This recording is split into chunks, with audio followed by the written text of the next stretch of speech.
Simulan na natin to, attorney. Parang iba talaga yung ngiti ni Miss O ngayon eh. Parang tumanggap ka na ng bonus ah. Ay, hindi. O dahil hindi ka nakasama sa mga malalamig ang Pasko, Miss O. Hindi naman, attorney. Magaling lang tayong magdala. Magaling lang tayong ngumiti. Yan. Pero malamig pa din ang Pasko, sadly. Pero yun nga, mas pipiliin ko na lang maging malamig ang Pasko kaysa yung may kasama ka nga. Pero naglolokohan lang pala kayo. Teka lang, parang issue yan, Miss O ah. Yes, may parang trending. usapang Maris ba yan? May trending issue kasi, di ba? This Oo December. nga, sabi nga nila. Pero wala akong alam eh, paki-update mo nga ako dyan. Okay, kasi nga ganito yon. Eto na nga. Kasi nung lumabas yan din issue na yan, attorney, nasa biyahe din ako, kaya Okay. gising ako ng madaling araw. And nabasa ko lahat ng screenshots. Grabe, pinagtsagaan kong basahin yan kahit nasa biyahe ako Pero naalala ko, attorney, habang binabasa ko or natapos kong basahin yung mga screenshots na yun, naalala ko na may sinasabi ang batas Okay. about sa pagpo-post sa social media ng mga conversations, sa mga private conversations. Ano ba talagang sinasabi ng batas tungkol Basta dito? chismis, no? Parang laging updated si Miss O. Hindi naman. Anyway. Talagang dumadaan lang talaga sa feed ko. attorney. Sige po, sagutin po natin yan, okay? Ganito kasi yan, Miss O, yung pagpo-post kasi ng screenshot ng private messages, okay? Of other persons without their consent, that may be in violation of our Data Privacy Act, okay? Kasi sa batas po natin, tinatawag po yan na unauthorized processing which is actually punishable by the law, okay? At kung malalaman natin yung batas natin, hindi lamang yan may kaakibat na fine, okay? Because unauthorized processing under Data Privacy Act is punishable by imprisonment. Pwede palang makulong. Oo, so attorney. para po sa ating mga viewers, hindi tayo basta-basta pwede pong mag-post ng screenshot ng private conversations nang walang pahintulot ng lahat ng mga taong involved. Otherwise, that may be considered as unauthorized processing under the Data Privacy Act, which is punishable by imprisonment. At dun sa sumisikat na issue, Miss O, aside from violating our privacy laws, the way I see it, pwede rin makasuhan ng cyber libel or ng paninirang puri, especially if the post was malicious and defamatory or intended to defame or cause dishonor to another person. So dahil dito po sa sumisikat na issue, Miss O, ano ba yung lesson na pwede nating natutunan? Hindi porket nasaktan ka, that is already a license for you to commit a crime. Kaya kailangan din po nating maging maingat. Hindi porket nasaktan tayo, pwede na nating gawin kahit ano. Kailangan nating maging maingat kasi baka sa huli tayo pa yung makasuhan. True yan, attorney, no? Paano naman tong si ate girl na nasaktan? Sino ate girl? Si Jam, di ba? Okay, Siya yung okay. nag-post. Nasaktan na nga siya, tapos makakasuhan pa siya. Okay. So, based yun sa mga kumakalat na chismis sa social media, ano namang pwedeng ikaso naman ni Jam dito sa dalawa? Okay. Habang pinag-aaralan ko tong issue, meron din kasing possible violation ng Republic Act number 9262 or yung Anti-Violence Against Women and Children Act. Kasi tandaan po natin, yung VAUC, it doesn't only cover those who are married. Pwede ring kasama rin dyan yung mga dating or in a relationship. Okay? And dito sa chinichismos mo sa akin, so, sabi mo sa akin kanina kasi in a relationship pala, si Jam and si Anthony. Okay? So in that case, dahil merong naganap na cheating o may naganap na panloloko, okay? Siguro nakaranas siya ng sleepless nights. Ilang Hindi gabi siyang hindi nakatulog, di siya Hindi nakakain ng makakain. makaayos. Yan, Ilang yung gabi mga siyang umiyak, nararanasan. okay? Then that may be considered as psychological violence under Republic Act 9262. So you can actually file a case for psychological violence under RA 9262. Ganun pala yun, attorney. No? Akala ko sa mag-asawa lang yung ganun. Actually, Pati hindi. pala Kahit sa yung mga in a dating lang or yung mga in a kasama relationship, pala. covered yan. Yes. So yan, enough muna tayo sa chismis. Bago pa humaba yung usapan, feeling ko baka dito mapunta yung oras natin sa issue ni Marisa at ni Anthony. Ngayon, enough muna tayo dun dahil magsha-shoutout muna Okay. tayo. Shoutout tayo sa mga nanonood ngayon. Ayan. Shoutout unang-una si Irene Saulog. Si Congresswoman Irene Saulog. Si Kong. Yeah. Kasi yung name niya walang Kong. So, binasa ko kaagad. Okay, nag-explain ako agad. Good evening po. Good evening po, Kong. Okay, Merry Hi, Christmas, Kong. mga Merry kakalinga Christmas. daw, sabi niya. Sino pa? Ikaw Shout naman. out din po kay Miss Shay Bernales. Sabi niya, hello Kalinga, salamat po sa GL na ipinagkaloob nyo sa aking Yes. pinsan na operasyon or who underwent an operation last December 5. Okay. Sabi naman ni Arlene Mojica, ito sinagot niya na agad yung tanong, good evening po, pwede naman po in-treat ng konti ang sarili pero more on family needs ko po ito ilalaan. Yan. Sabi naman ni Jovelyn Resplandor, hello po Miss O, Attorney Benj, at sa lahat ng Kalinga Party List team, magandang gabi po. Good evening din po, Miss Jovelyn. Ayan. Shout out din po kay Miss Evelyn Fremista, kay Ren Fremista. Ayan, isa silang mag-anak dito, no? Nag-shoutout sa atin. Napaka-supportive naman ng Fremista family. Ayan. And of course, shout out din po kay Miss Nev Sabanal Dayuday. Good evening po, Attorney Benjamin and Ate Hosana Enriquez. Thank you so much for watching our live episode this evening. And Miss O, bago natin makalimutan, batiin na rin natin yung kaibigan natin Ay, na oo who nga. is celebrating her birthday today. Yes. Kay Judy Colico, happy birthday! Happy birthday, Judy! Yes. Isa siya sa ating mga layout designers. Yan. Kaya shoutout tayo. Sana masaya ka ngayon. So, ayan. Okay. Pwede na tayong mag-proceed sa mga tanong. Eto na ang unang tanong. Attorney from Ian Cruz. Ayan. Attorney, bago lang po ako sa work. At nitong darating na December 18 ay Christmas party ng office namin. Balak nila akong pasayawin. Tumanggi ako. Pero pilipilit nila ako. Ano bang pwede kong gawin? Okay lang po ba na tumanggi ako, attorney? Alam mo, nakikita ko nga sa social media, parang napakaraming namomroblema. Yes. Kasi maraming introvert kasi na gaya ko. Yung mga Wow, mahihain. No? introvert. So pinipilit daw silang sumayo sa Christmas party. At dahil marami pong namomroblema ngayon sa mga Christmas party nila, pag-usapan na natin kung pwede nga bang pilitin ang mga empleyado na mag-perform during Christmas parties at kung ano nga ba ang sinasabi ng Yes. batas Madaming patungkol dito. makaka-relate dyan. Okay. Sige, first, Miss O, we have to consider kasi that a Christmas party is generally considered as a social event. Okay? Dahil ito ay panahon kung saan yung mga empleyado natin ay nagkakaroon ng katuwaan, kasiyahan, o pagkakataon, okay, na magbanding sa isa't isa. But we have to know and understand that attending a Christmas party is not part, okay, of an employee's official duties.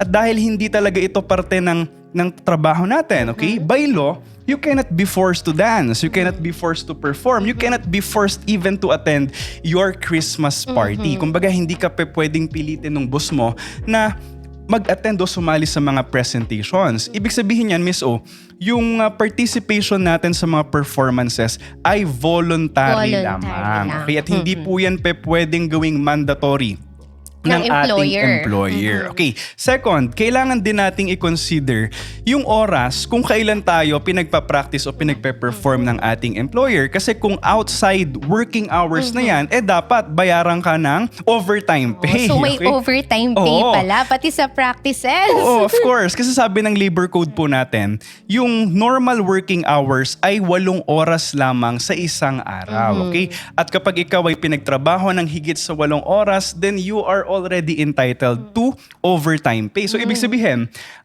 kapag lagpas ka ng nagtatrabaho sa loob ng 8 oras, tapos inutusan ka pang mag-practice, kumanta, tumula, ano pang naisip mo dyan, Miss O? Paghugasin ng pinggan. So, yun. Basta lumagpas ka na ng 8 Oo. oras, okay? Lumagpas ka na doon sa normal working hours, dapat bayaran ka na ng employer mo for overtime pay. Otherwise, there could be violation of our labor laws. May violation pala. And lastly, pag we ganun. also have to consider, kasi Miss O, may naririnig ako na tinatakot daw sila nung boss nila, okay, nababawasan yung sweldo. Oo, kapag hindi umattend ng Christmas party at hindi nag-perform. Well, para po sa ating mga viewers, kung nakatanggap po kayo ng ganyang pagbabanta sa inyong mga employer, hindi po pwede yan. Ipinagbabawal po ng batas ang pagbabawas at pagkakaltas sa sweldo ng isang empleyado nang walang pahintulot. Except of course, if the salary deduction is mandated by the law. So for for example, Miss O, binabawas yung taxes natin, yung SSS contribution natin, pwede yun. Okay? Pero maliban sa mga ito, hindi po pwedeng basta-basta na lang magbawas, okay, ng sweldo yung employer natin, lalo na kung ito ay gagawing parang penalty, True. for your failure to attend your company's Christmas party. Bawal na bawal po yan. Kaya sa sagot dun sa nagtanong natin kay Ian Cruz, no? So hindi siya pwedeng pilitin. Oo. So, And lalo hindi na- din mababawasan yung sweldo niya Yes, kung tumanggi tama. man siya. Yes. Kaya feeling ko kung ako yung tatanungin, sasali na lang ako. Kasi may overtime pay. Siguro magpa-practice ako hanggang 12 midnight. Kasi nga may mga kagaya namin na introvert, Wow, mahiyain, introvert. ganon. Parang ikaw, attorney, parang hindi ka Parang duda introvert. si Miss O sa mga sinasabi Hindi ko. talaga. Okay. So, paano naman, attorney, kung alisin ka sa trabaho? Grabe, Dahil dahil ayaw doon? mo mag-perform. Bakit may ganun na? Alisin Okay. ka sa trabaho. Ayaw mong sumali, Eh, kasi di ba insubordination yun? Kasi di ba yung insubordination ay may ground for termination ng employment. Okay, well, it is true, Miss O, that insubordination is one of the grounds for termination of employment. So yung tanong natin kasi dito is kung pwede ka bang matanggal sa trabaho kung hindi mo sundin yung employer mo mag-perform. Well, ang sagot dyan ay hindi. Okay, kasi ano bang sinasabi ng batas? Insubordination occurs only when you refuse to obey, una, yung lawful, ikalawa, yung work-related order ng employer mo. Again, sabi natin kanina, performing in a Christmas party is not part of your job, okay? At para maging liable ka for insubordination, yung utos ng boss mo, dapat yan una ay legal, dapat yan ay parte ng trabaho mo. Work-related. So, work-related, okay? So para po sa ating mga viewers ngayon, mayroon po kayong karapatan at tumanggi na mag-perform sa Christmas party to settle that Hindi issue once and for all. required. At kung kayo man po ay pilitin o patawan ng kaukulang parusa in the form of salary deduction, nasabi mo nga kanina, even termination of your employment, pwede po kayong lumapit at magsampa ng kaso sa Department of Labor and Employment. Ganun po pala yung attorney. Ngayon, alam na ng ating mga Alam na viewers. nila. Yan. Ngayon, ngayong Christmas season, attorney, matunog itong 13-month pay. Lagi Yes. natin yung naririnig. Maaari mo ba itong ipaliwanag sa amin, attorney? Okay. Ang sinasabi kasi ng batas, okay, yung mga workers o mga trabahador natin, basta hindi ka managerial employee entitled ka sa 13th month pay. So, paano nga ba kino-compute ng tama yung 13th month pay? Kasi may mga empleyado, kulang yung ibinibigay ng employers Oo, nila. totoo yan. So, it is just a matter of addition and division. Okay, medyo may math na naman. May So, math. Okay. paano may gagawin Baka natin to maglabas compute ka ng calculator. our 13th month pay? So una, kailangan lang natin i-add, okay, lahat ng kinita natin, yung basic salary natin sa loob ng isang calendar year. So pag nakuha mo na yung kinita mo sa loob ng isang taon, you just divide it into 12, okay? And yung result, that is your 13th month pay. Oh. Pero alam mo kasi, Miss O, in practice, especially in big companies, minsan, mas mataas pa yung ibinibigay nila kaysa doon sa itinatakda ng batas. So maririnig mo, minsan may mga 14th month pay, 15th month Wow, pay, ang saya o naman even nun. 16th month pay. Oo, Saan ganun. bang company yan? Parang gusto ko magpalipat sa company. Ay, hindi pala, Nanonood si hindi. Kong. Okay. Alam mo na, Kong. Okay. Ngayon, okay na yun, attorney, no? Malinaw Oo. na sa lahat. Yes. Ngayon, may follow-up question dito mula kay Miss Abigail Santos. Attorney, may kaibigan akong hindi pa nakukuha ang 13-month pay niya. Okay. Ano po kayang pwede niyang gawin? Okay, so kasi ang sinasabi ng batas po dyan, yung employer, meron silang obligation na magbigay ng 13th month pay on or before December 24. Okay, so ngayon ay December 6? 6? Oh, 6 pa lang naman tama. 7. December 7. Okay.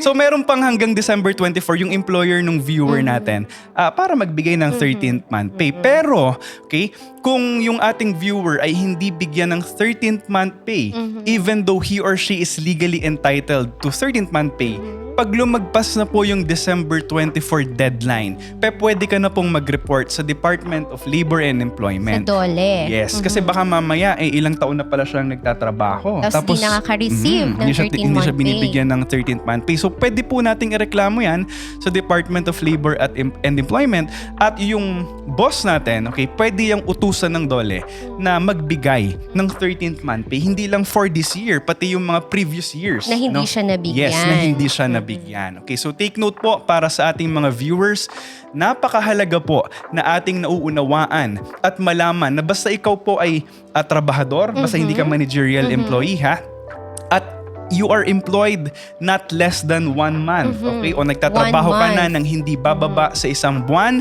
entitled ka na Sa 13th month pay. So, ibig sabihin, kahit bago ka pa lang sa company, basta naka 1 month ka nang nagtatrabaho, that means you are already entitled to 13th month pay. Teka lang, Miss O, ilang buwan na ba tayo dito sa sa payong legal? Magdadalawang buwan na. Oh, ayun. So, pwede na tayo humingi ng 13th month pay kay Kong. Hello, yan, rinig na rinig. Pati ng mga technical people natin dito. Merry Christmas, Kong! Kong, Merry Christmas. Sana maalala mo kami. Ayan.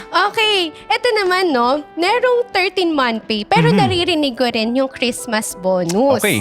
So, magkaiba ba to, attorney? Well, actually, no, magkaiba po yung Christmas bonus sa ating 13th month pay. Kasi by law, yung Christmas bonus, Miss O, ay nakabase lamang sa generosity and liberality of our employer. So, ibig sabihin, ito ay voluntary lamang. Kasi nga, nakabase lamang kung generous ba yung employer mo ay hindi. At, so, ibig sabihin, kung medyo marami kayong kinita o malaki yung kinita ng company sa isang taon at good mood si boss, baka mabigyan ka ng Christmas bonus. So again, when we say Christmas bonus, it is given only out of the generosity of the employer and it is not mandated by the law. On the other hand, pag sinabi naman po nating 13th month pay, Miss O, hindi ito voluntary. Okay? Kasi it is mandated by the law. So ibig sabihin, gustuhin man ng employer natin o hindi, inuutusan siya ng batas, okay, na magbigay ng 13th month pay. And if the employer fails or even refuses to give your 13th month pay, then he or she may be held liable under the law. Ganun pala yan, attorney. Ngayon, alam na natin. Kasi yan before, hindi ko yun alam. Pero ngayon, may ganyan pala, no? Christmas bonus and 13-month pay. So kapag ka mapagbigay employer mo, pwede kang may bonus na, meron ka pang 13-month pay. Ang saya naman nun, Yes. attorney. Ngayon, magbe-break muna tayo at magsha-shoutout po ulit tayo. Ayan. Sino ba yung mga nanonood ngayon? Ayan, kila Imelda Villa Gonzalo, shoutout po sa inyo. Kay Christine Catamora Panessa, kay Zaira Arellano, kay Manilyn Ostra. Ikaw naman, attorney. Actually, ito, sa isa nating viewer, si Sir Orly Orai, sabi niya, 7 years na po akong nag-work sa mall, pero wala po akong 13th month pay. Okay, so Sir Orly, alamin natin ano ba yung nature ng trabaho mo. Baka naman kayo po ay isang manager. Sabi po natin kanina, if you're a manager, you are not entitled to 13th month pay. Pero kung si Sir Orly po ay isang rank and file employee, okay, then dapat po binibigyan kayo ng employer nyo ng 13th month pay. At sabi nyo nga po, 7 years na kayong hindi nabibigyan. Pwede nyo po yung ireklamo sa Department of Labor and Employment. At yung 13th month pay nyo for the past 7 years ay matatanggap nyo po yan. Okay. Ito pa from Monica Gahon, Libao. Yan. Shout out po Miss O and Attorney Bench. The best kayo, especially ang Kalinga Party List. Yes, thank you Watching so from much. Bawang La Union. Yan. Shout out po sa mga taga Bawang La Union. Shout out din po kay Venus Cruz. Sabi niya, attorney, pa 13th month ka na. Sige po, pag may dumating na blessings this Christmas, magpapa 13th month po tayo. Ay, hindi, required pala. Required. Kakasabi mo lang eh. Ayan. Sino pa? Shout out kay Clarice Tabunyar from Japan. Ayan, from Japan nanonood Shout out to. din po kay Ma'am Sherlyn Tenorio, one of my good friends in Batangas. Good evening po, Ma'am Ayan. Sherlyn Tenorio. Ayan. Okay na ba tayo? May gusto ka pang i-shout out? May gusto ka pa bang i-shout out, Wala naman na. attorney? Ay, wait, shout out na rin natin si Sir MJ Codilla. Yes, no? hello. Hello, Sir MJ. Yan, single yan. and ready to mingle this Christmas. Paki-contact na lang kami. Okay. Tuloy na tayo sa next question. Okay. Nag-break Ano ba na bang tayo. questions mo dyan, Miss O? Dahil nga Christmas season ngayon, usong-uso rin ang holiday. Oo. Kaya ito naman ang katanungan from Miss Paula. Yan, attorney, ano po ang sinasabi ng batas tungkol sa holiday pay? Kasi may mga company po na nagbabayad ng doble during holiday. Pwede niyo po ba itong ipaliwanag sa amin? Maraming salamat po. Okay. Dalawa kasi yung klase ng holiday sa Pilipinas. Meron tayong tinatawag na regular holiday. May tinatawag din po tayo na special holiday or special non-working holiday. So yung regular holiday kasi natin, Miss O, batas yung nagtakda niyan. Okay, so for example, December 25, Christmas Day, regular holiday yan. January 1, New Year's Day, that is also a regular holiday. So ano nga ba yung sinasabi ng labor code natin patungkol sa regular holiday? Sabi ng batas, Miss O, kapag hindi ka pumasok, okay, nag-absent ka, required pa rin yung employer natin na bayaran tayo ng 100% of your salary. Oh, Why? 100%. Because it is a regular holiday. So for example, kumikita po tayo ng 1,000 per day and nag-absent ka ng December 25. Kahit na absent ka, required pa rin yung employer Bibigyan ka mo. pa Yes, rin. nabigyan, nabayaran ka ng 1,000 pesos. Why? Because it is a regular holiday. Okay. So ngayon, assuming na masipag ka at nag-work ka during regular holiday, ang tatanggapin mo dapat doble. Oh, yun Nung pala yung kinikita double mo sa pay. isang araw. Yes, yun yung double pay. And that is mandated by the law, ha? So for example, sinipag ka December 25. Gusto mo magtrabaho. Nag-work ka, okay? Dapat, kung 1,000 kinikita mo, 2,000 dapat yung ibibigay sa'yo ng employer mo. Kasi nga, doble ang salary every regular holiday. Okay. Paano pag special non-working holiday naman? Okay. attorney? So, if it is a special non-working holiday, usually yan through the proclamation of the president. So, November 1, All Saints Day, that is a special holiday. Ano pa? EDSA Power. Yes, EDSA People Power Revolution, February 25. Okay, so ano nga bang ang rule natin pagdating sa special holiday? Well, sabi ng Supreme Court, no work, no pay. So kapag special holiday at nag-absent ka, hindi obliged o obligated yung employer mo na bayaran ka. Oh. Okay? Pero ang sinasabi ng batas, kapag pumasok ka during a special holiday, yung sweldo mo dapat dagdagan ng employer mo ng 30% premium pay. Oh, so may 30% May pang additional 30% pay. Oo. So ibig sabihin, 130% yung tatanggapin mong sweldo kapag pumasok ka during special holiday. So yung example natin kanina, November 1, pumasok ka and you are earning 1,000 per day, okay? Magkano dapat yung tanggapin natin? Konting math, Miss O. Konting Plus math, 30%. 1,000 plus 30%. 1,300. Yes, 1,300 Galing because ko. of the 30% premium pay. Ganun pala yun, attorney. Oo. So, parang gusto kong mag-live na lang tayo ng December 25. Oo, para double pay. Attorney, Para double. Saka January 1 na rin. oo, Gusto mo? hindi ba special non-working holiday yung February 14? Valentine's Day? Hindi eh. Bakit? But you can check. You can check sa Okay. Google if that's a Kasi special. maghanap na lang, hindi ako papasok, maghanap na lang ako ng kadate. Pero kung papasok ako, mali mo, may 30% akong Sige, additional. i-check natin. Diba? Oo. So ito, last question na, attorney. Ito out of curiosity lang. Okay. May option po bang umabsent kapag regular holiday? Like this coming December 25 sa Christmas and sa New Year. Pwede ba akong umabsent yan sa work? Well, of course, depende kasi yan sa pakikipag-usap mo sa employer mo, at depende sa company. Pero in real life scenario, kasi di ba most likely, lalo na kapag ikaw ay employed sa mga stores, sa mga tindahan na open naman during holiday season, baka papasukin ka pa rin talaga ng boss mo kasi sayang yung income. But in that case, ang mahalaga po na tandaan ng ating mga viewers, you are entitled to 200% or your regular income. So dapat doble yung ibabayad sa ng boss mo kapag pumasok ka during a regular holiday. Yun lang ang lagi nating tatandaan. Yes. So, natutunan ko na rin siya ngayon. Kapag ka mag-work ka ng regular holiday, 100%. Yes. Mhm. Yan. Kapag ka naman non-working holiday, 30% yung i-add sa'yo. Yes. Tama. Right. Ayan. Kaya ang sarap talaga pumasok ng regular holiday. Kaya, ayan. Napakabilis ng time, no? Dahil mag-e-end na tayo. Sorry. Yung mga nagko-question and nagko-comment pa ng mga tanong, sa susunod na lang po tayong episode. Ayan, kailangan na ulit nating tapusin ang programa sa gabing ito. Yes, Miss O, napakabilis ng oras. At sa atin po mga viewers at listeners na may katanungan pa, don't worry po, you can comment it down below sa ating page at sisikapin po naming sagutin ang inyong mga katanungan through our Facebook Reels. Kaya please also follow my official Facebook page, Attorney Benj Sico. Ayan. Kaya si attorney ang bahala sa pagsagot sa inyo pong mga katanungan.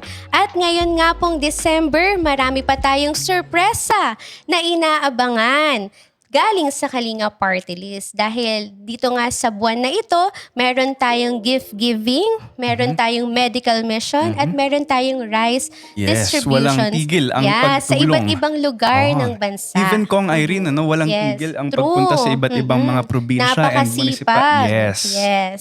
Tama Dahil ka dyan, yan Miss ay O. bahagi ng ating programa na Kalinga sa Pasko. At kaya dito sa Kalinga Party List, ramdam na ramdam natin ang Kapaskuhan. Yes, talaga naman. At mananatili po kayo ang dahilan ng pagtibok ng puso ng Kalinga Party List. Yes, sana naman lahat tumitibok ang puso, attorney. So, ayun na nga. 18 days na lang ay Pasko na. Kaya patuloy niyo po kaming samahan dito lang sa programang nagbibigay ng libreng legal advice. Kasama pa rin ang nag-iisang attorney ng bayan, Ito ang Kalinga at Payong Legal, hatid sa inyo ng Kalinga Party List, ang party list ng pamilyang Pilipino. Thank you so much, Good everyone. night, everyone!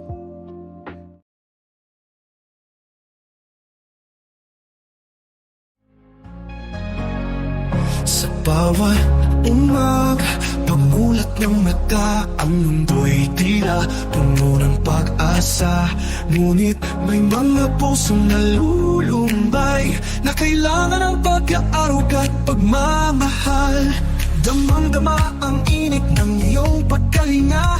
Sa bawat pagbigay, puso mo'y naglalakbay. Ngayon ay oras na magbigay tayo. Pagmamahal na tatagal hanggang dulo. Ipasa ang kalinga, ipasa ang ligaya sa bawat tao, bawat puso naglalakbay. Ipasa ang pagmamahal, huwag nating itago. Sa bawat hakbang, ipakita ang pag-asa.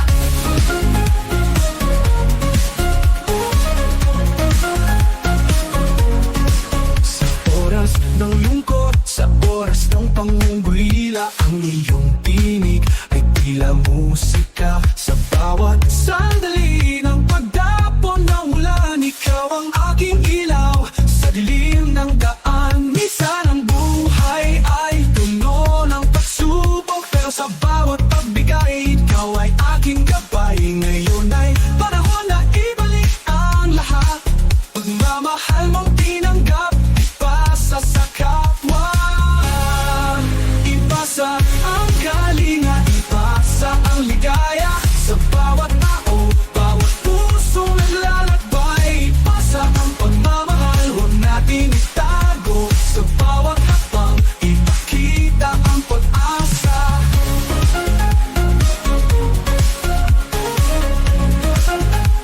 Kita ang pag-asa. Huwag natin kalimutan ang mga nangailangan.